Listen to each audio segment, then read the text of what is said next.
Welcome back to Cardines Field in the NECBL Broadcast Network. I am Tim Scott, and today I'm joined by Newport Gulls field reporter Maddie Peters and the voice of the Sanford Mainers, Jeff Bowe. So, Jeff, how would you describe the Sanford Mainers postseason run this year?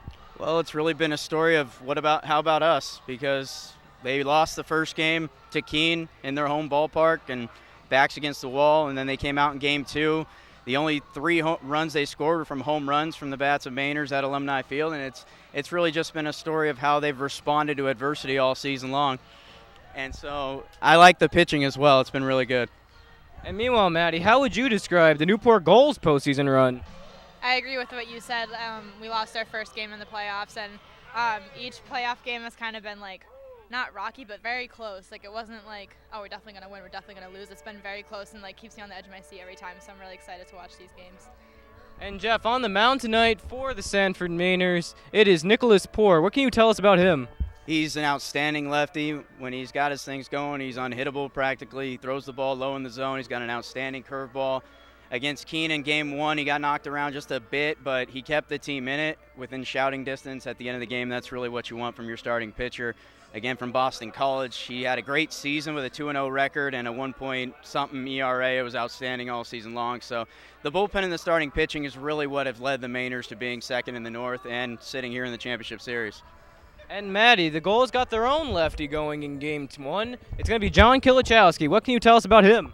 I think John needs to take it, as I always say, every game, one pitch at a time.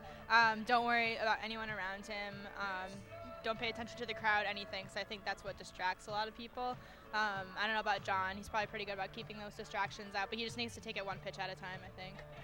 And what do you think the keys are, Jeff, for the Mainers coming into this series against the Newport Gulls? They have to score early in every game. They have to get a lead, because once they get a lead, the bullpen comes in, and it's pretty solid. Coming back has been dicey. They were 2-24 when trailing after 7 innings this season, including the playoffs, and it's been a struggle when they get behind late in games to come back. They just have to get a lead really early and continue to hit their spots on the pitching staff and then get some timely hitting. Corey Rayleigh's been outstanding, batting over 400, 445 in the postseason, and that's what we've been expecting from Corey Rayleigh all season, because he's been working so hard and he's such a talented kid. So that's pretty much the keys for the Mainers. And likewise, Maddie, what do you think the keys are for the Gulls tonight, especially going against the Sanford Mainers? I think the key for us is I've noticed that if one good thing happens, if someone gets a really awesome hit, they all follow afterwards. Have you noticed that? Oh, yeah, I have. There's this one spark, and then from there, we just take off. So that's what I've noticed. And thanks, Jeff and Maddie. This is Tim Scott with the Broadcasters Roundtable. We'll have more coming up next year on the NECBL Broadcast Network.